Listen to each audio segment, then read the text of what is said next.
Hey, Scrappy Peeps, Suzanna here today to share with you this 9x12 large photo layout created with the new Vicki Boutin collection that is available over at A Cherry on Top. So this layout is in the blog post over at A Cherry on Top.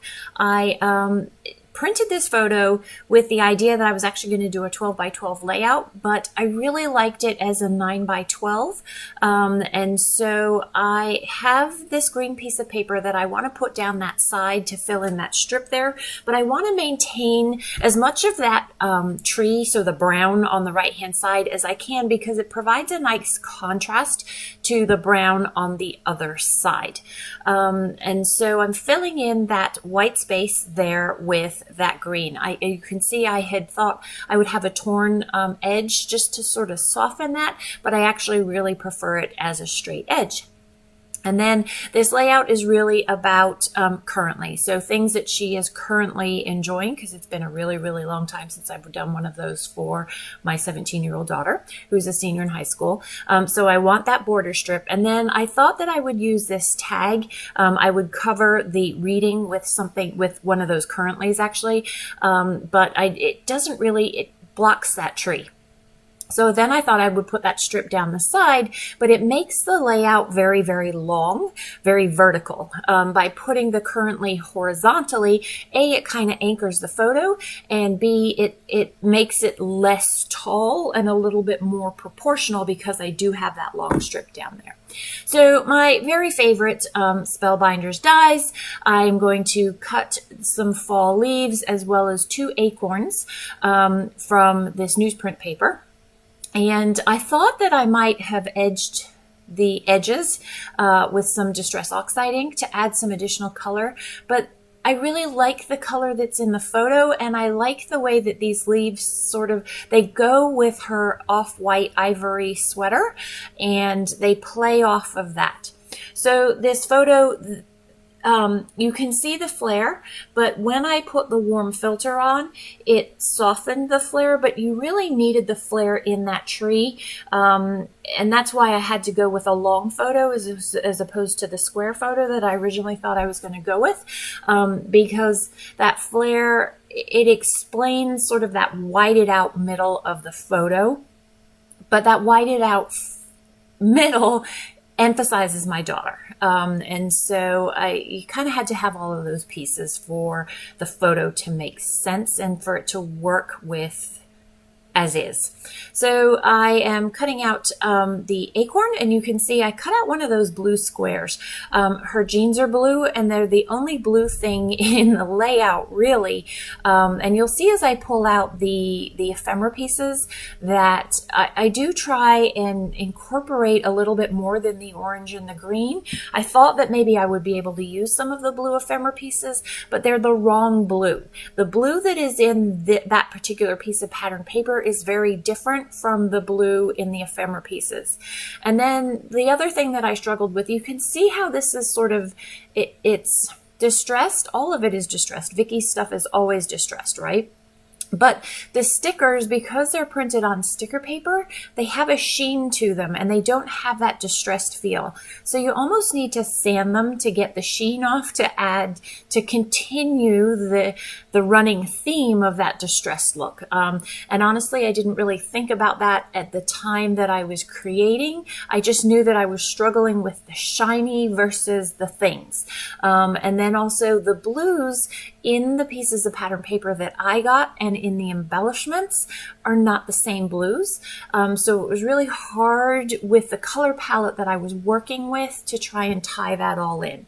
So I'm digging through the ephemera pieces here, and I'm looking for the oranges, the ivories. I thought I was going to use the blue, and I actually thought I was going to use a little bit of that purple, because the purple kind of goes with, it has the brown has sort of that purpley hue to it that's in the trees and her hair. But you'll see as I build this cascade on the right side. The foundation of the cascade is the circles, and that's why I went with the flowers, because they are circular, right?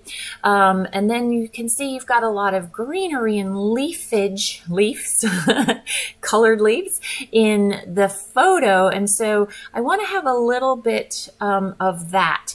But I love that the cascade isn't straight down. It's sort of whimsical and moving, and hence the different sizes, and it sort of mimics the falling leaves that are actually falling around us as we were taking these pictures. So just mixing up circles, different sizes, different textures, and finding a color configuration that will come down the page and allow me to keep some of that brown. You need that brown of the tree and the darker elements to provide that contrast. Like it's actually an opposite. It's kind of like a seesaw. I have a really heavy contrast on the left-hand side, so I need to have some heavy contrast on the right-hand side to keep the seesaw balanced so that the page is balanced. I hope that makes sense to you. So that's what I'm striving to do with these elements. You can see there's a lot of the lighter colors, and that's why the blue becomes very necessary over there, as well as maintaining as much of that tree bark on the right hand side as I can to keep. And that's why I got rid of that reading card that I showed you, the tag in the beginning, was because it literally covered the whole thing. You don't end up seeing much of it, but you see enough of it, and there's enough dark elements. I'm actually going to pull some black in as well, that it provides a nice contrast to that.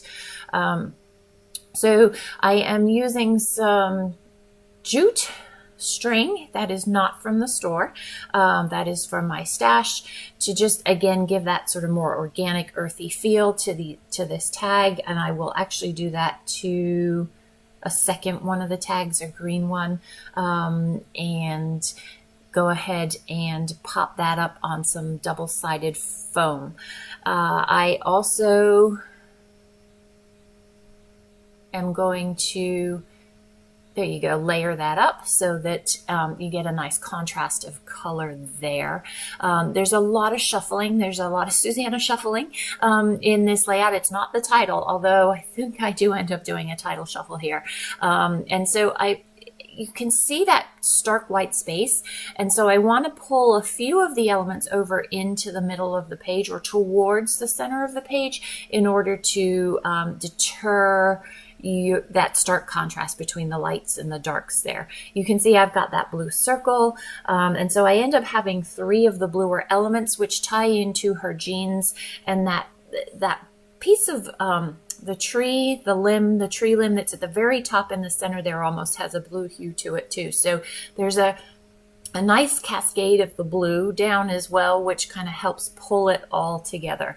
So you've got your florals, the green leaves and the orange fungi or mushroom at the bottom right. And then you have this cascade of circles that fall down into that greenery or leafage, really, down at the bottom, because it's not green, foliage. So a couple of little bugs in there. We've got that beetle at the top, and he's probably more it is probably more red than that orange, but it has more of that orange hue to it, and it carries over some of the darker oranges. I do this frequently. There's a lot of white around some of these elements, and I want them to meld into the page more than stand out on the page. So I do cut a lot of the white borders, and I will spare you the agony of having to watch this. I think I've brought this video down from, I think this one took me 40 minutes, and it was just way too long because a lot of it was me fussy cutting, and honestly a lot of it was me shuffling these circles around trying to get a pattern. It's not always as easy as it looks to get balance on the page there, especially with color as well as size. So a nice scattering there of circles and the leaves that are die cut that have some fun texture to them, some bugs and other fun things there. So just a little bit about this photo. I take a lot of photos, obviously, and I am just as into photography, really. I'm not a good photographer, but I'm just as into composition of photos as I am into composition of pages. And she knows this, and she also knows that professional photography is incredibly expensive, to me, ridiculously expensive. So this particular morning, she's like, Mom, the leaves are really pretty. Let's go out and take some senior portraits. And I'm like, Mia, you really don't want me. I am happy to pay to have somebody else do this because you're going to laugh and listen to somebody else. Whereas when I give you directions, you're going to stick your tongue out at me. And I don't really want to put up with that. She's like, no, I won't. So she quickly threw on just some really simple makeup and this lovely outfit. And we had a blast. I took something like 674 photos just on my DSLR. And it was really beautiful. And we got lots of really good photos. But I think this one actually came off of my cell phone. So it's not the sharpest blown up to 9x12, but it's, there's just, I don't know, this is just so her, classically her. Anyway, so you can see that I use the chipboard letters across the center there and I put capture, and I liked a couple of the elements coming off the page because it wraps it up, right? It's not whole and it gives it defined edges. And then I'm actually going to take a black sticker under capture that says, find joy in the simple things and life will always be fulfilling. And that black just really wraps up and ties everything together. So here are the close-ups. I hope you've enjoyed this process video. If you have any questions, please don't hesitate to leave them in the box down below. As always, thanks for stopping in today. Come back again soon. Take care.